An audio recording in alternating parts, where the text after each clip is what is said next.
അടിമാലി വെള്ളത്തൂവലിന് സമീപം വീടിന് തീപിടിച്ച് മരിച്ചയാൾ വീട്ടുടമയുടെ സഹോദരൻ ശശിധരനാകാമെന്ന പോലീസിന്റെ പ്രാഥമിക നിഗമനം. സംഭവ സമയത്ത് ഇയാൾ വീട്ടിലുണ്ടായിരുന്നു. പടക്കം പൊട്ടിക്കുന്നതിനിടയിലാകാം വീടിന് തീപിടിച്ചതെന്നാണ് വിലയിരുത്തൽ. ഇന്നലെ രാത്രി 8:30 സംഭവം. വെള്ളത്തൂവൽ കല്ലാർകുട്ടി റോഡരികിലാണ് അഗ്നിക്കിരയായ വീട് സ്ഥിതി ചെയ്യുന്നത്. വീട്ടുടമ വിക്രമൻ തനിച്ചായിരുന്നു ഈ വീട്ടിൽ താമസിച്ചു വന്നിരുന്നത്. എങ്കിലും ഇടയ്ക്കിടെ സഹോദരൻ ശശീന്ദ്രൻ വിക്രമന്റെ വീട്ടിൽ സന്ദർശനത്തിന് എത്താറുണ്ടായിരുന്നു. ഇന്നലെ രാത്രിയിൽ തീ കത്തി.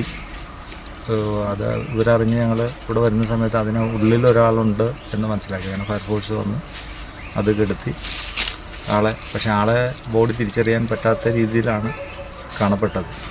അപ്പോൾ ഇവിടെ താമസിച്ചിരിക്കുന്ന ആളെന്ന് പറയുന്നത് റജികുമാർ എന്ന് പറയുന്ന ആളാണ്. അപ്പോൾ അയാളുടെ ജ്യേഷ്ഠനാണ് ഇവിടെ ഉണ്ടായിരുന്നത്. അയാളാണെന്ന് കരുതുന്നു. ബോഡി നമുക്കൊരു ആളെ തിരിച്ചറിയാൻ പറ്റാത്ത രീതിയിൽ കണ്ടു കിട്ടിയിട്ടുണ്ട്. അതപ്പോൾ ബാക്കി പരിശോധനകൾക്ക് ശേഷം മാത്രമേ ഇതാരാണ് എന്നുള്ളത് ഐഡൻറ്റിഫൈ ചെയ്യാനായിട്ട് സാധിക്കുകയുള്ളൂ. വഴിയരികിൽ കിടക്കുന്ന പ്ലാസ്റ്റിക് ഉൽപ്പന്നങ്ങളും ഒക്കെ പെറുക്കി വീട്ടിൽ സൂക്ഷിക്കുന്ന പ്രാകൃതക്കാരനാണ് വിക്രമൻ. സംഭവ സമയത്ത് വീട്ടിലുണ്ടായിരുന്നുവെന്ന് കരുതുന്ന ശശീന്ദ്രൻ രാത്രിയിൽ പടക്കം പൊട്ടിക്കുന്നതിനിടയിൽ അബദ്ധത്തിൽ പ്ലാസ്റ്റിക് വസ്തുക്കളിൽ തീ പടർന്നതാകാം അപകട കാരണമെന്നാണ് പ്രാഥമിക നിഗമനം.